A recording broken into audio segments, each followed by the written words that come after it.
Hi, and welcome back to Time Limit. I'm Brett Harned, and I'm the Director of Education at TeamGantt. If you've listened to Time Limit in the past, you've probably heard my voice. I'm really excited to bring the show back with a new format. Starting with this episode, I'll be interviewing leaders and experts about topics ranging from project management and leadership to productivity and everything in between. We recognize that we all have limits on the time we can spend on our work, so we'll focus on topics that impact that time, and even ask interviewees to provide real-time tips. This is how we get our competitive edge in business. It's absolutely critical that as leaders and managers, we learn how to set our teams up for success. After all, how we use our limited time can be the difference between success and failure. I hope you enjoy the new format. Please get in touch with me at brett@teamgantt.com if you have any questions or would even like to be on the show. All right, let's talk about this episode. I recently sat down with Colin D. Ellis, who is an award-winning international speaker, author of The Conscious Leader, and a forthcoming book called The Project Book, The Complete Guide to Delivering Consistently Great Projects. Colin also helps organizations and individuals change the way they get things done. I personally read his first book and met him at the Digital PM Summit and immediately knew I wanted to get him on the podcast to have a conversation about culture and how it plays out in organizations, on teams, and honestly, how project managers can impact it. I really enjoyed the conversation with Colin and hope he'll come back to Time Limit really soon. Check it out. Hello and welcome our guest this week. Our guest is Colin Ellis. Colin, how are you doing? I'm really good, Brett. Thank you. Great. Thanks so much for coming on the podcast today. Really do appreciate it. I've been following your work for a good amount of time now. It sounds a little bit creepy, but it's true. I've also had the privilege to meet you last September at the Digital PM Summit, where you delivered an amazing keynote titled Digital Transformation Starts With You. I also just read your book, The Conscious Project Leader, and I'm really looking forward to talking to you about leadership and culture and lots of things kind of within that. Should we jump in? Let's do it. Great. So I'm going to take it from the top. In the beginning of your book, you say, great leadership provides the foundation for successful project management. And I couldn't agree with you more. I see a lot of people in project management roles who end up feeling like they're in the wrong job or even the wrong company because they're not supported by leadership. I'm wondering, why do you think that happens? There's a couple of reasons, Brett. Firstly, is I still don't think that certainly within organizations, senior managers, and I'm tempted not to call them leaders here. I think leadership is one of those things that people should always aspire to be. There are very few people that I've met who are, I would consider leaders. They don't really understand the value of project management. We're seeing this right now with the spread of agile. And for those of us who are old enough to remember, we had exactly the same with Prince 2 and Pinbock in the early 2000s, where senior managers really can't be bothered to fully understand project management and the value that good project management, the value that it can offer. And so what they do is they resort to implementing the latest method of choice. It just happens to be agile. Now, that's not to say there's not some good stuff in the methods. There is. But the fact of the matter is the projects are still about people first. If people don't understand the value of project management, then it's hard for them to value the people in those roles. One of the things I hear a lot is, my sponsor doesn't give me time to plan. What should I do? My answer is always, well, not do the project, because that's your job to do that.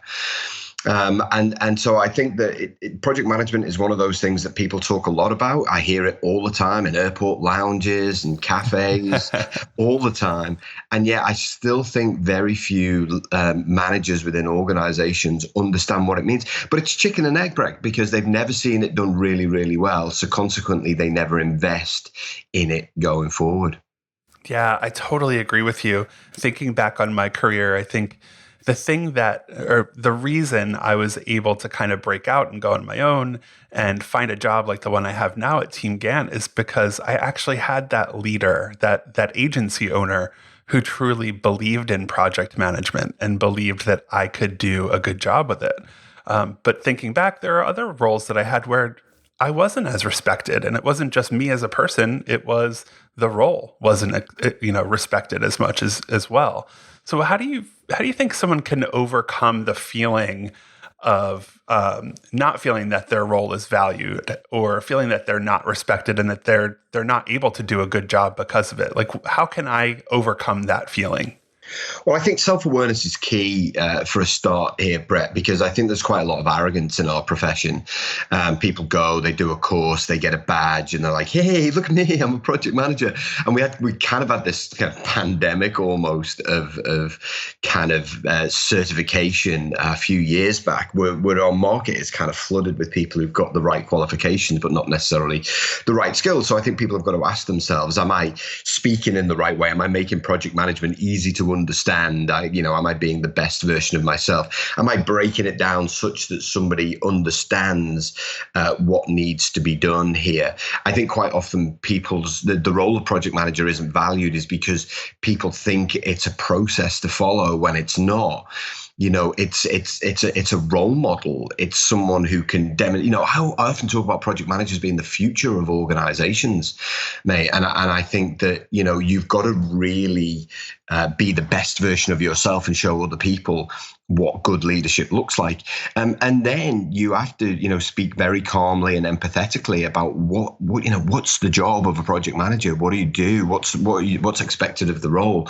Ultimately, it's about, kind of mitigating risk or protecting reputation or delivering, kind of some kind of outcome to take the business forward. But we don't talk about it in those terms. We talk about very practically, I chair this meeting, I update the schedule, which are all important facets, but they don't really sell the value of the role. Yeah, I agree.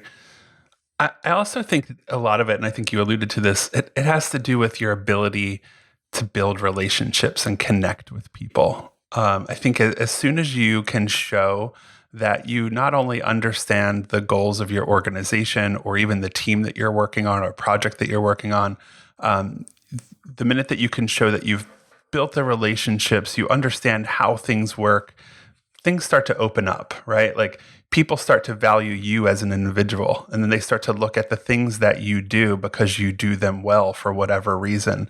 And then that starts to create a better name for the role that you're in. And that's difficult. Not that that makes it easier, right?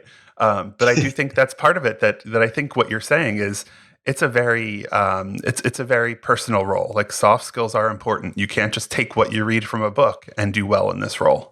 Yeah, 100%. Totally agree with that statement. And I talk about the theory as being very, very important, but it pales into insignificance against those soft skills that you need. And, for any project manager, whatever discipline, wherever you are in the world, it's important that you understand that you're in the relationship building and communication business. That's what you do. You create connection. And I had somebody at a conference, so he's like, "Oh, well, I'm an introvert. What would be your recommendation?" I'm like, well, the inference there is that introverts aren't good at building relationships. I've got a load of good introvert friends. We all do our best work on the edge of uncomfortable. So you have to put yourself in situations where, you're kind of learning by doing the difficult stuff. But the soft skills is absolutely key. And so, kind of being empathetic, knowing how to drive for success is so important. But these things aren't talked about in the textbooks, Brett, and I liken some project managers to university students. They finish university, they get in the working world, and they're like, "Hey, no one told us about this stuff," and it's the same with project management courses. They're like, "Hey, no one wants to follow the process," Right.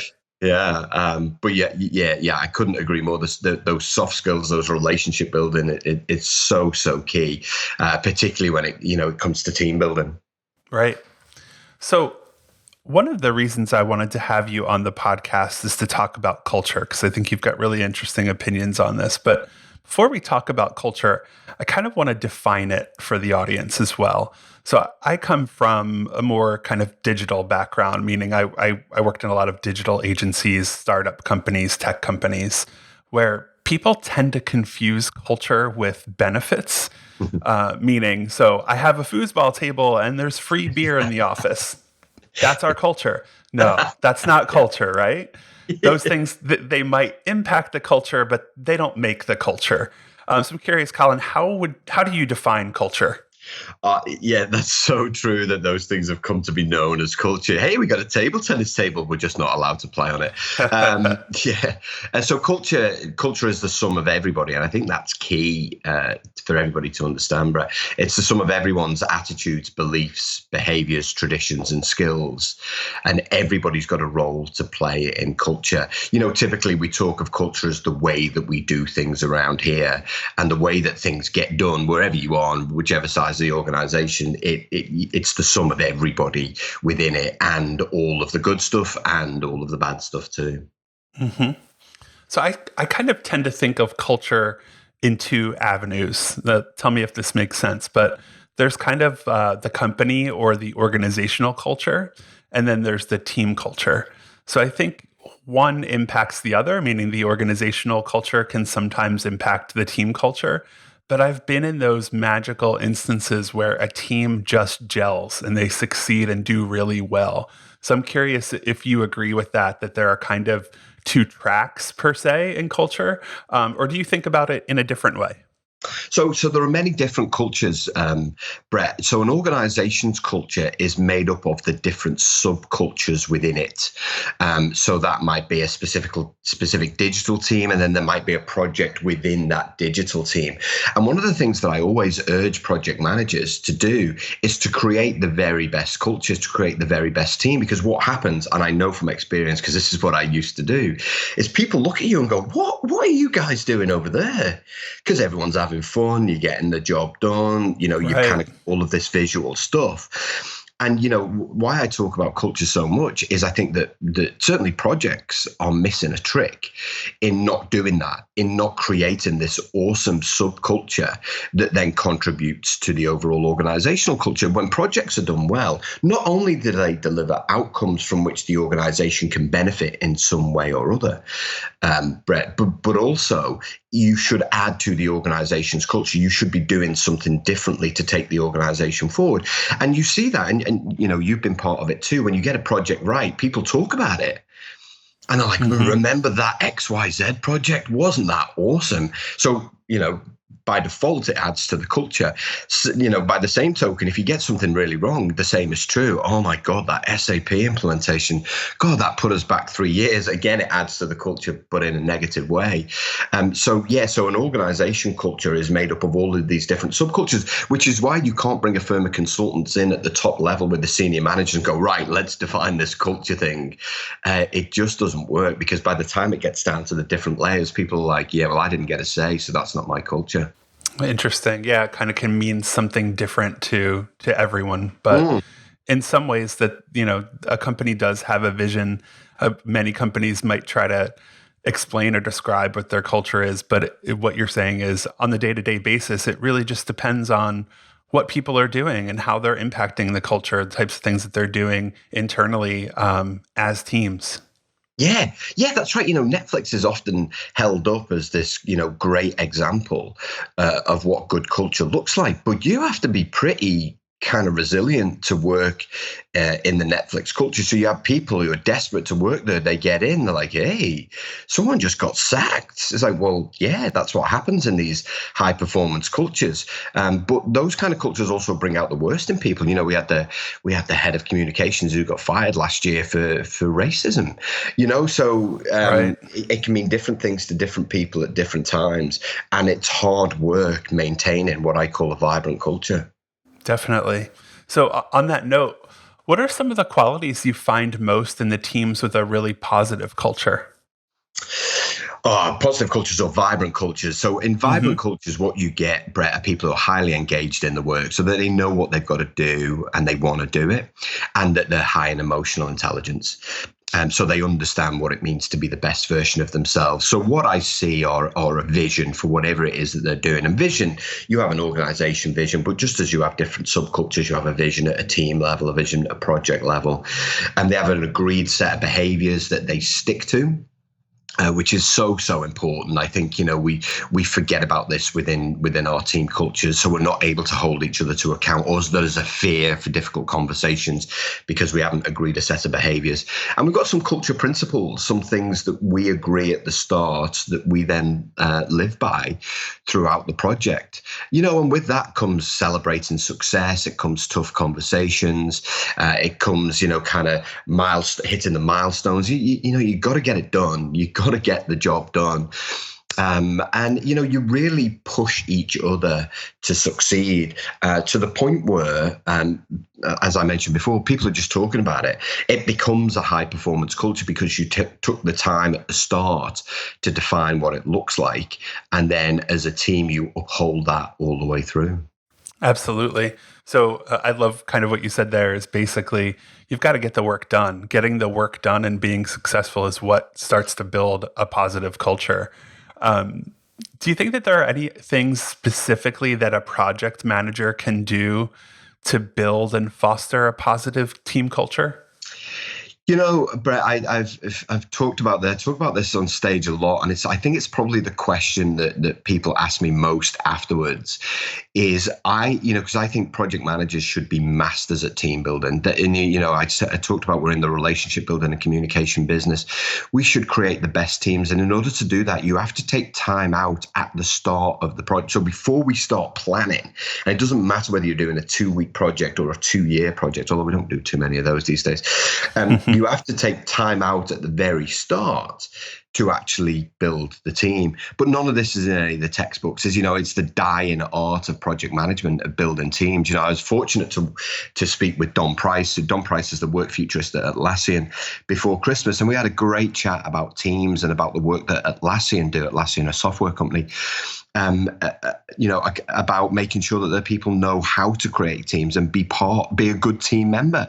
And I just don't see that very often in organizations. And the work that I did, the programs that I do, and half a day is spent on self-awareness, and the rest of the time is on showing people how to create teams. Because what I find is that they generally know how to manage risk and do a work breakdown structure, right, but not actually build a team, which is the most important thing, So I want to get back to the building a team thing, but I also kind of want to ask kind of the opposite of my last question, of the positive, team vibes. But then there's also the opposite, right? Like I know I've been in situations where morale on a team is really low, becomes an issue, team culture becomes negative for whatever reason. And I'm curious about how that gets remedied, and more specifically, if you think the project manager should be responsible for trying to correct some of those cultural issues. Yeah, definitely they should be responsible, Brett. That's the first thing. They should, because, it's really their job. They're responsible for making sure that the environment exists for good people to do great work. So they're definitely responsible. Some of those signs that silence, gosh, I used to hate that, where you walk into a room and it was completely and utterly silent. You're like, oh my gosh, it's like a library in here. I do think that there's some of the biggest opportunities that project managers have is to turn around that kind of environment. I was asked at a conference in the US in October. Someone said to me, "Oh, I've been given a bunch of people that nobody wants." I was like, yeah, that's going to happen, right? You've given all these people. He's like, why have I got these? I was like, that's going to happen. He's like, but what should I do? I was like, well, the reason that nobody wants them is that no one's ever created a great environment and then really driven them towards success. It's like, that's your opportunity here, is to be able to do that. And what you do is you sit down with everyone, you start out the conversation, and you talk about what's worked well in the past, what hasn't. You talk about, okay, well, what's everyone's preferred working style? You've got some introverts, some extroverts. And what you have to do is to really create something that everyone can feel a part of, which can be quite daunting when you've never done a program that talks about how you do that. Mm-hmm. And this is where, this is this big gap that I see in certification and practicalities of project management. And so those things where it's quiet, where you've got poor behaviors, I don't like silent objectors. People don't like talking. So you've got to bring people into the conversation. But I think, key to that is setting expectation really, really well. Is everybody understanding exactly what's expected of them, what they've got to deliver. And then as the project manager, you're not micromanaging them, but you're making sure that in line with their personality, you're managing that person on a day-to-day basis. Someone like me, extrovert, gets distracted really, really easily, or used to get distracted really, really easily. So I would need someone on my shoulder going, Colin, have you remembered? Colin, have you remembered? Whereas someone who's not me, who's kind of the opposite of me, you can kind of set and forget.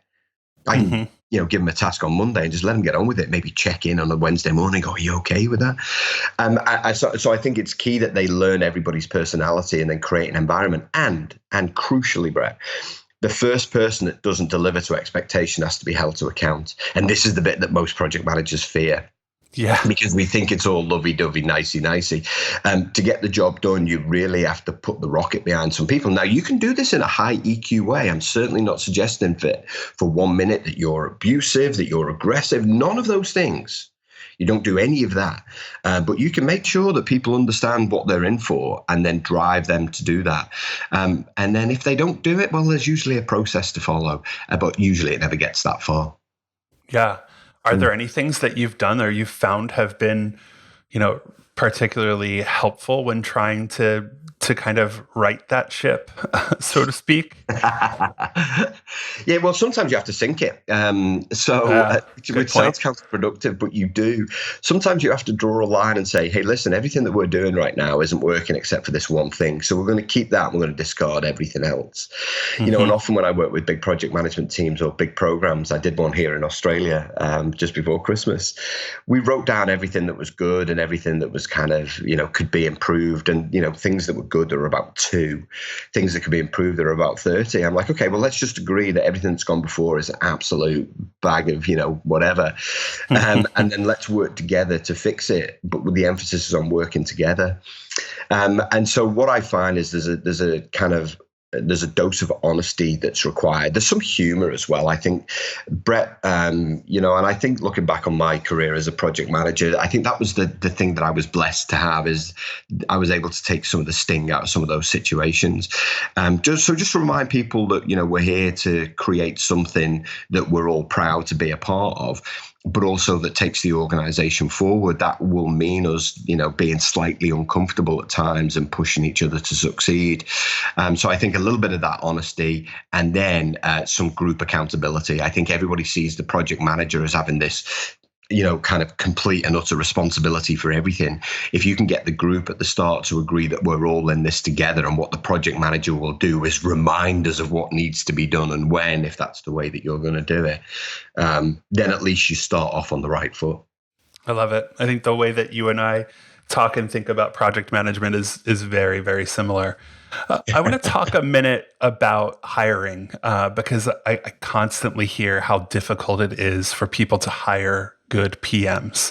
And often I'll hear people say, I can look at a project plan, I can look at an estimate they've done, but what I really want to make sure is that we've got a good cultural fit that's most important for them.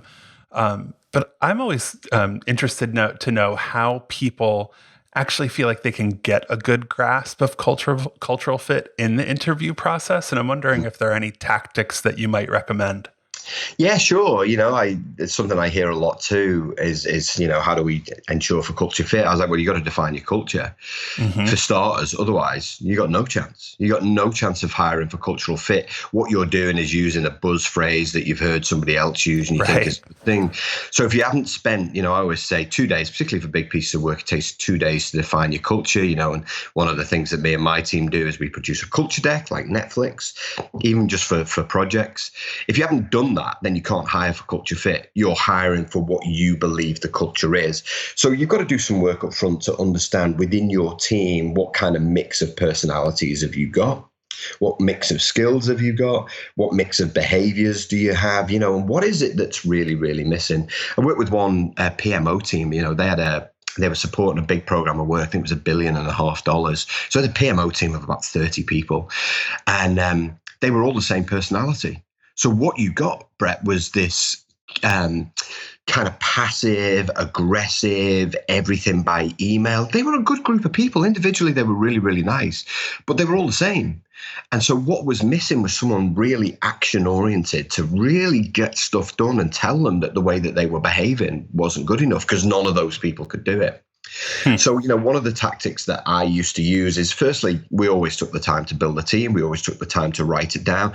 We agreed a bit of a charter. Now, a charter for most people has become a bit of a form-filling exercise rather than a 2-day workshop. It should be fun. It should be fun to do. But the charter would then describe our team culture. And then I would go in knowing what kinds of personalities I had within the team, what was missing. Do I need an action person? Do I need a social person? Right.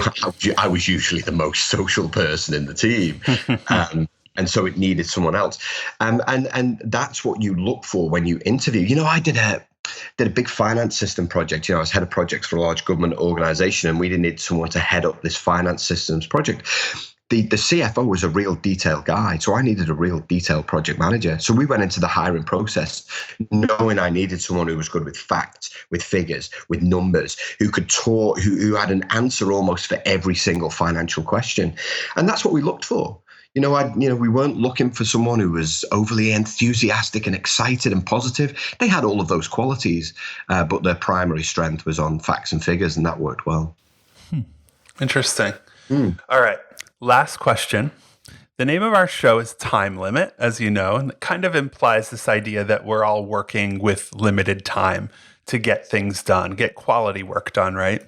I think it's something that we all face in some way. We're all limited in how much time we can spend on things, especially in a situation where you're really focused on getting a project done and you have to deal with a budget and meeting goals and making stakeholders happy and making sure that your team is meeting deadlines. At the same time, you're concerned with culture. You're concerned as a project manager. You're concerned with morale. You're concerned that people are positive and people are feeling good about not only the work that they're producing, but the relationships that they're working on or working with their coworkers, right?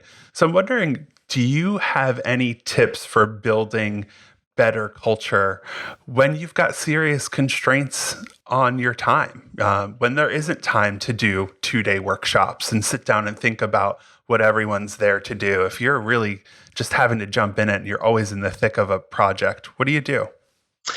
So you still take time out at the start, Brett. I think there's this misconception that we just need to get started. Time is so tight that we just need to get started. But the effort that you put into conversations at the start to organize people and yourselves will never, ever be wasted. There was one survey that showed that only 9% of organizations do planning really, really well. The fact of the matter is you're still going to have to put the effort in to do some kind of planning. So it's still better to do it at the start than have to firefight all the way through. In our kind of time, and time is the most precious commodity that we have, is you have to look at yourself. Are you being the most productive person that you can be? Instagram, save it for lunchtime or your travel to and from work, except if you're driving, in which case wait till you get home. Are you being the most productive version of yourself? Then sit down, have a conversation with everybody at the start of every day to make sure that they're all being the most productive versions of themselves and too, because make no mistake, there's enough time to get the work done. We're just not usually using it productively enough. Yes, I completely agree. I am constantly telling project managers, if you spend time early on to properly estimate and plan and set expectations, you're going to save yourself tons of time later down the road. It might not feel that way when you're spending that time early on, but you're going to be happy that you did. Yeah, that's right. And Jason Fox said in his book, Game Changer, he said, planning only gets in the way of work if it's done really badly. That's so true. Yeah. That's a good one. It's a really good one. Yeah. Well, Colin, thank you so much for joining me today on Time Limit. Any final words of wisdom or things you'd like to share with our listeners? Yeah, sure. As I say all the time, project management, when done well, can change the world. And I'd urge project managers out there to be the future organizations and hold yourself as a role model for other people to follow, because by God, we need them right now. Love it. Thank you so much, Colin. Thanks, Brett. Okay, That's all we have, folks. Colin and I probably could have talked for hours, but I hope you got something great out of what we did discuss. Thanks so much for listening. We'll be talking about more topics like this to help you make the most of your limited time.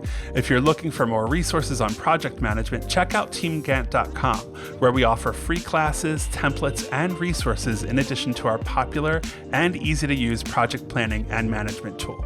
And of course, don't forget to subscribe and rate the show on iTunes, and check out our show notes for more information about Colin and his work and how you can get in touch with him. Thanks.